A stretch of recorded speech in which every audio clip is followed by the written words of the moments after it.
Hi y'all, it's Annelies, and if you're like me, you've seen everybody and their mother talking about the iPhone 12 lineup. All of the iPhones, the iPhone 12 mini, the 12, the 12 Pro, and the 12 Pro Max are all available for purchase. People have them in their hands, and so we've been getting a ton of iPhone 12 related content. And I look at those phones, those sharp edges, the cameras, that Pacific blue. And they're enticing, don't get me wrong. But I think the question that everybody is asking themselves is, should I get the iPhone 12? Well, I may not have it in hand because your girl is not one of those big tech tubers yet, but I have watched plenty of reviews and I've spent a little too much time window shopping on Apple.com, so I feel like I have a good grasp on what these phones can do, and I have some thoughts about them. So I thought I would break down the iPhone 12 lineup and talk to you about my thoughts, some things I'm really excited about, all to hopefully help you decide by the end of this video and answer the question, should you get the iPhone 12? So there are a few factors that I feel like need to be addressed when it comes to getting a new phone. The things that I consider to be most important are features, price, and want versus need. When it comes to features, there are three things that I, a 25-year-old tech-obsessed, photography-loving content creator, am really excited about when it comes to the iPhone 12 lineup. These are the things that I would consider taking a look at when deciding if one of these phones is the one for you. Number one, night mode. If you have never used night mode, it's a game changer. Night mode was introduced with the iPhone 11 and now it's being updated with the iPhone 12. Pretty much it uses wide-angle lenses and a larger sensor to be able to take in as much light as possible. Then you add that with the multiple frames of photos that it takes and some machine learning, you smush that all together and you get a beautifully exposed nighttime photo without even needing the flash. When I was a photographer in Disney World, anytime somebody handed me their iPhone 11 to take a photo of them at night, I made sure to use night mode because 9 times out of 10, that photo looked better than the one with the flash, and I was always just so impressed. The fact that the iPhone 12 has improved these capabilities and now you can use it on a selfie. Imagine when we are able to go back out in the world again and the idea of having a night on the town is a thing once more and you're hanging out with your pals and you want to document the night with an Ussie, a group selfie. I simply cannot wait, and I really can't wait to get my hands on one and try it out for myself. Also, the LiDAR being added to the iPhone so nighttime portrait mode is improved / possible. It's almost like impossible at night. The future of nighttime photo shoots with your friends gassing you up for a great picture on the gram sees no bounds with the iPhone 12 cameras. Secondly, the ultra-wide camera. Now I have an iPhone XS, so I'm just 1 year behind the introduction of the ultra-wide lens on the iPhones, and I'll let these images speak for themselves because I think they are, I don't know, I love the ultra-wide lens on these iPhones. I really do. I think they're just great. And thirdly, Apple Pro RAW. Now this is a future feature that is exclusive to the 12 Pros, but as a photographer, the idea of Apple Pro RAW is very exciting to me. RAW is a photo file format that is minimally processed and uncompressed. It's essential for any photographer. It gives you the most information with the photo and it gives you the most freedom and range when you're editing. Now I mentioned this in my iPhone 12 announcement video, but the old saying goes, the best camera you have is the one with you. And if the one in my pocket has similar capabilities to my fancy DSLR, I'm all on board. Just to do a rapid fire of some features that you're getting with the 12 and 12 Pro, both devices have Super Retina XDR display, an extremely detailed, beautifully colored OLED display, and OLED is just giving you really true blacks and really bright whites, as well as some nice crispy text. They have IP68 water resistance, which came to the iPhone XS. Remember, oopsies, not adventures. All the iPhone 12s have the ceramic shield display, which is allegedly the toughest smartphone glass on the market, and the A14 Bionic chip, Apple's newest, fastest, and tiniest chip, ready to handle things like gaming and 4K video processing. Now, I don't know if you noticed, but the only thing I said I'm excited about are the cameras, which is not a bad thing, don't get me wrong. I am very happy with how much energy and focus Apple is putting into the cameras. Like I said, I'm a photographer, I'm a video content creator, cameras are my jam. But if cameras aren't your thing, that might be something to consider and think about when it comes to your purchasing decision on the iPhone 12 lineup. If you're still itching for a new phone but not like super crazy about the cameras, maybe the iPhone 12 or 12 mini is a better decision for you than the 12 Pro and the 12 Pro Max. I think the real seller for me on the iPhone 12 lineup is the cameras. And of course this phone is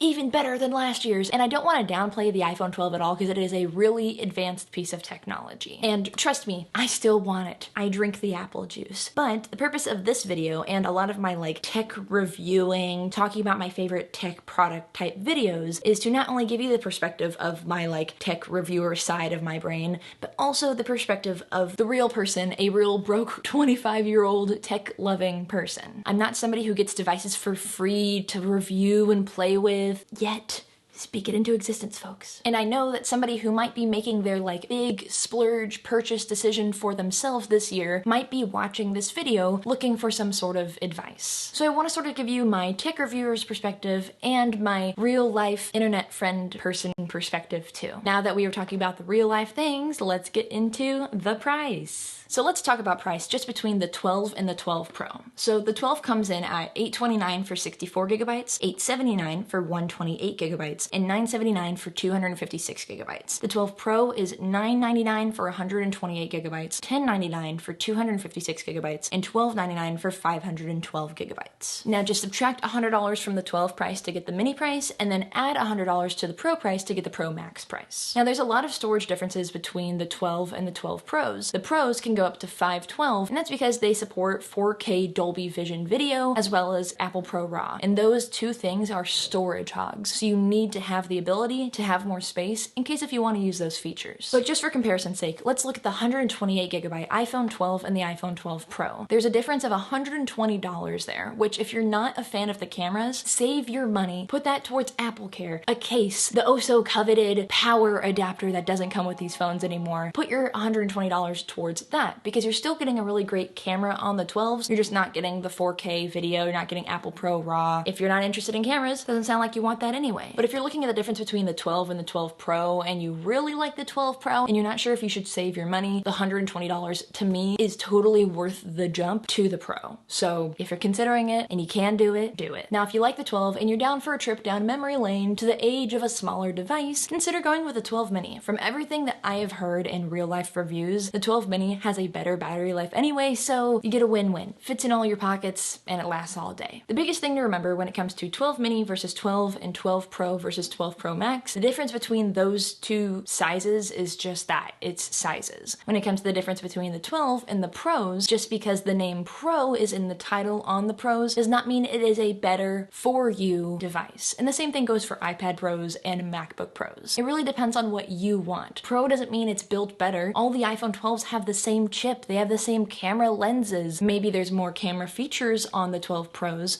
but what I always like to say is that the Pros are like professional creative. That's kind of what that Pro stands for. So if you aren't into the photography, videography, creative side of things, the 12 is an amazing device because it's the same freaking thing as the Pro, just not the Pro creative things. You get what I'm saying? You catching what I'm throwing? All the iPhone 12s have the same chip, the same glass. They all have 5G. They just have some different creative features. And lastly, let's go ahead and talk about need versus want, which is the least fun part of the video because it's where I get to talk to you like your mom or your accountant. Now, of course, your mom will be the first one to say whenever you say you are even thinking about the new iPhone is, do you even need it? And doesn't your phone work just fine? It's a given, I know, but I like to sort of ground myself with the question of need. Now, nobody needs a $1,200 phone. There are cheaper phones, cheaper iPhones on the market that work great. They do the job. So if your current phone was smashed to smithereens, there is a replacement option for you that is cheap, that works, and it works great. But that's not the entire point of this category. Need is also based off of the needs around you. So in my family, and I know a lot of other people's families do this too, when I get a new phone, my phone gets passed down to my mom. Something I've been thinking a lot about is that when it comes to my personal desire for the iPhone 12, my mom has a need for a new iPhone. She has my old iPhone 7 Plus and she swears that it's fine, but the speaker is trash and the battery is garbage. Mom, I know you're watching this, and yes,